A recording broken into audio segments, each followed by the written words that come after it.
রাহিম প্রিয় আদিতমারি কালীগঞ্জবাসী, আসসালামু আলাইকুম, আদাব। আপনারা জানেন আগামীকালকে অনুষ্ঠিতব্য জাতীয় সংসদ নির্বাচনে জনতার দলের পক্ষে কলম প্রতীক আমি নির্বাচন করছি।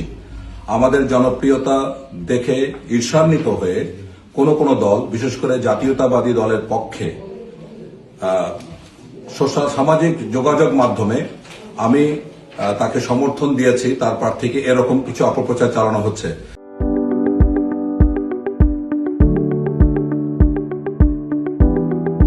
আপনারা এই অপপ্রচার থেকে সতর্ক থাকুন, এ ধরনের কোনো ব্যাপার ঘটেনি। আর আমি এর সাথে যারা জড়িত তাদেরকে সতর্ক করে দিচ্ছি, এটা কিন্তু সিকিউরিটি অ্যাক্ট, এটা আইসিটি অ্যাক্টের একটা বড় ধরনের এবং নির্বাচন আচরণবিধির বড় ধরনের একটি লঙ্ঘন। আমি সংশ্লিষ্ট কর্তৃপক্ষকে এই ব্যাপারে আশু দৃষ্টি দেওয়ার জন্য অনুরোধ করছি। আপনারা বিভ্রান্তিতে ভুগবেন না।